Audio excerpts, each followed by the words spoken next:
간암은 제일 많은 거는 다른 장기에서 그 암이 발생해서 간으로 전이되는 경우가 제일 많고, 그리고 사실 간에서 직접 만들어지는 원발성 간암은 생각보다 그렇게 많지는 않아요. 특히 다른 원인 질환이 없는 B형 간염이나 C형 간염 또는 알코올성 질환이 없는 분들은 사실은 처음부터 간암이라고 생각은 하진 않고, 간에 무슨 암이 생겼다, 초음파에서 뭐가 발견됐다라고 하면 다른 장기의 암에서 전이된 암이라든지 아니면 간에 생기는 양성종양을 보통 간암으로 이제 알고 오시죠. 실제로 간암은 그리 많지는 않습니다. 간 세포암이 한 40% 정도 되고요. 간내 담관암이 한 20% 정도 되는 것 같고, 대장암 간전이가 한 40% 정도 되는 것 같습니다. 이제 왼쪽 간이 34%, 35% 정도 되고, 우측 간이 65% 정도 돼서 환자분한테는 한 65% 정도 간을 띄워주게 될 겁니다.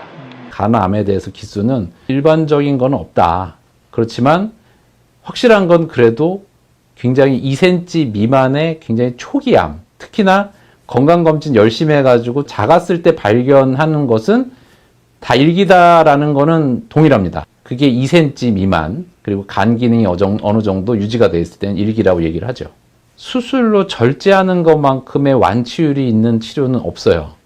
그리고 그 중에 제일 좋은 치료는 간이식이고요. 그렇지만 그 다른 암들하고 좀 다르죠. 수술이 제일 좋은 건 알지만 모든 환자한테 수술을 할 수는 없어요. 왜냐? 간이 안 좋고, 간 기능이 안 좋고, 그리고 간을 줄 사람이 없다. 그럼 항암 치료해야겠죠. 윤영철 교수는 2013년부터 인천성모병원에서 간이식을 시작하여 2015년에는 성인 간이식 후 간 성형술로 간의 크기 차를 극복한 증례를 세계 최초로 발표하여 아무리 어려운 간이식도 해내는 모습을 보여주었습니다. 최근 간이식 수술의 의료기술은 혈액형과 간의 크기 불일치에도 가능할 정도로 발전을 이루어내고 있습니다. 제일 중요한 거는 간의 용적이에요. 적어도 이 간이 들어왔을 때 내 몸에 안전하게 이식을 받으려면 자기 몸에 20% 이상은 있어야 되잖아요. 근데 이식을 했을 경우에는 그거보다 좀 더 있어야 돼요. 왜냐? 간을 띄어서 이식을 했을 때 그 중에서 분명히 손상되는 부위가 있기 때문에요. 간이식 수술은 기증자와 수혜자를 위한 두 곳의 수술실에서 동시에 진행됩니다. 수혜자의 경우 간 전체를 절제하고, 간 기증자의 경우는 평균 60에서 65%의 우측간을 절제합니다. 간 이식 수술에서는 혈관과 담도 등 여러 부분들을 연결하고 문합하는 만큼 무엇보다 합병증을 줄이는 것에 주의를 기울이고 있습니다. B형 간염을 만약에 진단을 받았다라고 하면 그 다음부터는 주기적으로 검진을 받아야 돼요. 그냥.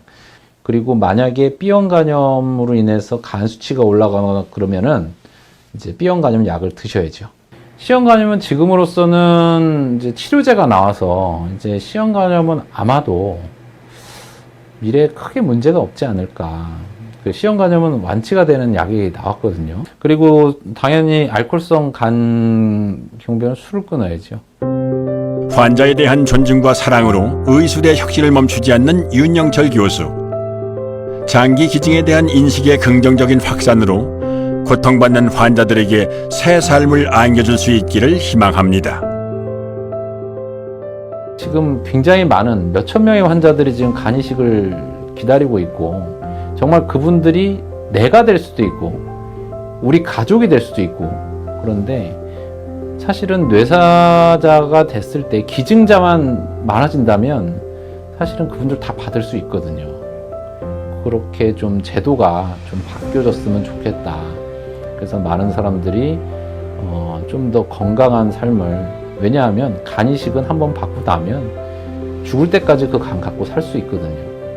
그래서 그런 사회가 좀 되는 것이 좀 더 우리나라가 한 걸음 더 좋은 그 사회가 되는데 밑거름이 되지 않을까라는 생각을 합니다. 제가 조금만이라도 도움이 되는 사람이 됐으면 좋겠어요. 조금이라도 도움이 되는 의사가 됐으면 좋겠습니다.